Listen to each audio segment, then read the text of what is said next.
nesses caminhos de peregrinação com tantas pessoas e em campos de refugiados, tanto na Grécia, na Jordânia, no Líbano, na Uganda, em tantos lugares, nós temos visto esse milagre. É o milagre do abraço, é o milagre do sorriso, é o milagre de compartilhar o chá, o último pedaço de pão.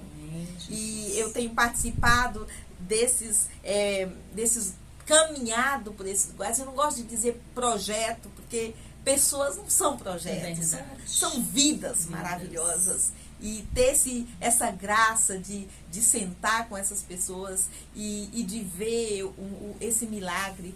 Uma noite nós estávamos conversando com algumas mulheres da República Democrática do Congo, que estavam refugiadas na Uganda, e sentados ali com elas contavam nas suas dores. A guerra do Congo é a guerra que mais estupra e violenta mulheres. Existe uma estatística que diz que aproximadamente 48 mulheres são violentadas em cada hora. Tem o Denis, que ganhou o Nobel da Paz, um cirurgião cristão, por operar, ajudar a restaurar a vida dessas mulheres. Então, nesses lugares, a autoestima, os corpos rasgados pela dor. E tem um pastor, ele dizia: existem coisas que só podem ser vistas pelos olhos que choram. Aleluia. E existe uma irmã Magui, ela estava numa casa que era de uma comunidade com muitas pessoas, e um grupo chegou, violentou muitas pessoas e mataram 72 pessoas diante dela. E quando ela pensou que os filhos da amiga dela tinham morrido, a filha dela entrou correndo, ela disse: eu estava pronta a me suicidar, vendo aqueles corpos mortos diante de mim. E a filha entra correndo: mamãe, nós estamos aqui. E ela olha para aquelas crianças e ela diz: eu não posso morrer. Eu não posso morrer. Aí ela disse: mas eu quero honrar esses corpos jogados na terra. E ela abriu um túmulo para cada pessoa e as enterrou. Muitas vezes, essa dor de enterrar, mas enterrar com dignidade. Porque na hora da morte, as pessoas precisam também morrer com dignidade. Viver com dignidade e morrer com dignidade. E o Evangelho é a reafirmação da nossa dignidade. Verdade. O Evangelho é a reafirmação de que cada ser humano é importante para Deus. De cada ser humano é imagem de Deus. Exatamente. Então eu gostaria de convidá-las para serem parte desses projetos.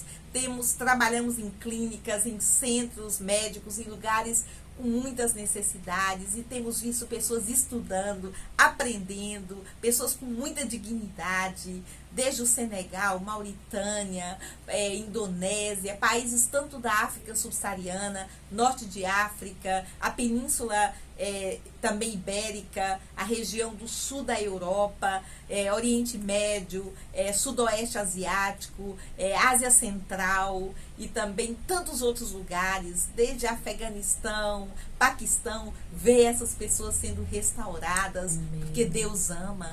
Deus não desistiu de amar. Né? Vocês também têm acompanhado. Estamos envolvidos, apoiando irmãs e pessoas da Ucrânia que chegaram na Espanha, e também nas fronteiras da Polônia, na fronteira na Turquia e tantos outros lugares, e vendo esse abraço de Deus chegar através da nossa fragilidade, porque a sua graça se aperfeiçoa em nossa vulnerabilidade, em nossa fraqueza. Às vezes a gente é definitivamente muito frágil, mas é nessa fragilidade que a graça se manifesta, que Deus se revela, e se aperfeiçoa. Né? Eita glória, isso é maravilhoso. E saber assim que Deus está trabalhando e que a gente precisa estar desempenhando isso, não é, Zazá? Eu vejo assim você falando assim de tanta dor. Hoje eu estava conversando até com o irmão Chico, e a gente falando isso, que nós vivemos aqui. A gente pode dizer que a gente vive no céu, a gente não vê essas coisas acontecendo. A gente vê muita dor em outros âmbitos, em outras áreas, mas essa dor que você vê, assim, não só emocional, mas física, isso a gente não vê. E ver você trazendo isso pra gente aqui mostra o quanto que nós podemos, como igreja, participar dessa edificação, dessa reconstrução, dessa restauração dessas vidas. Eu sei que toda dor, ela tem a sua legitimidade. Sim. Toda dor, ela existe definitivamente aqui e lá, mas na verdade o que a gente vê, os traumas de tantas crianças, de tantas mulheres e tantas pessoas, e ver as pessoas encontrando Jesus no meio dessa dor. Encontrando esperança. Eu me lembro que eu estive em uma região do Egito, em Alexandria, e havia entrado umas pessoas e matado terroristas, muitas pessoas em uma igreja.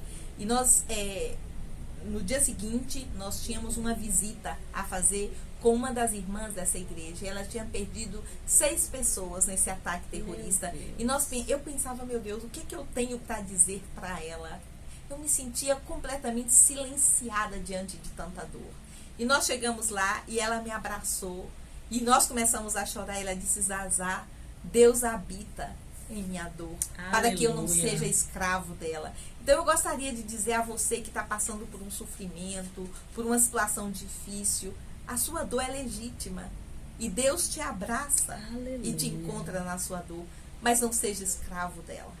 Não seja escravo dela, porque Deus te abraça e te chama para a redenção, te chama para a ressurreição.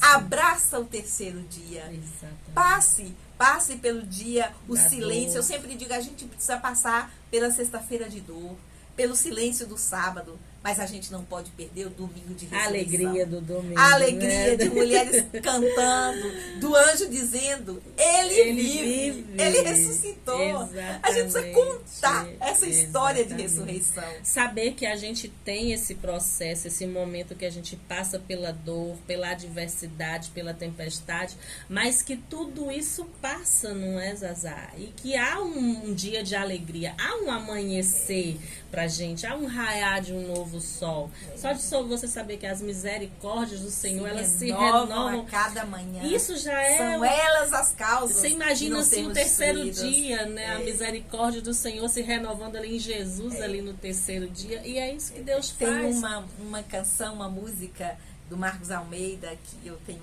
muito carinho por ele, que diz: toda dor é por enquanto. Por enquanto. Toda dor é por enquanto. Paulo fala, né? Esse leve momentâneo sofrimento está produzindo um peso de glória. Então, a tua dor é legítima. Nós não queremos subestimá-la de modo nenhum, mas convidar-nos juntos para olhar para Jesus. A cruz está vazia. Exato. O túmulo está vazio. A cruz está marcada pelo sangue do amor do nosso Senhor Jesus Cristo.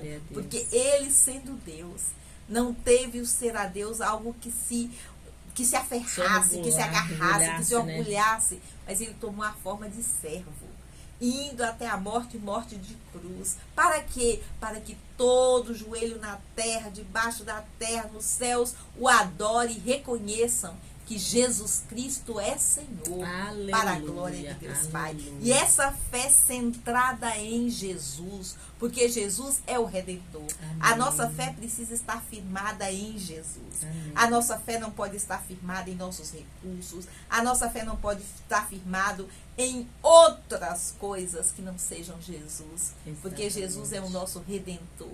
Ele nos redimiu. Essa é a esperança viva, não é, Zazá? Que nos regenerou. Você falou, essa é interessante, você fala da esperança, e a esperança morta, quando ela é depositada naquilo que não traz vida, que não traz uma esperança sólida. Mas essa esperança em Jesus é a esperança que ainda nesses momentos, porque eu aprendi uma coisa muito interessante, porque a nossa teologia nos ensina muito que Jesus tira a dor. Mas a teologia, as experiências no contexto da igreja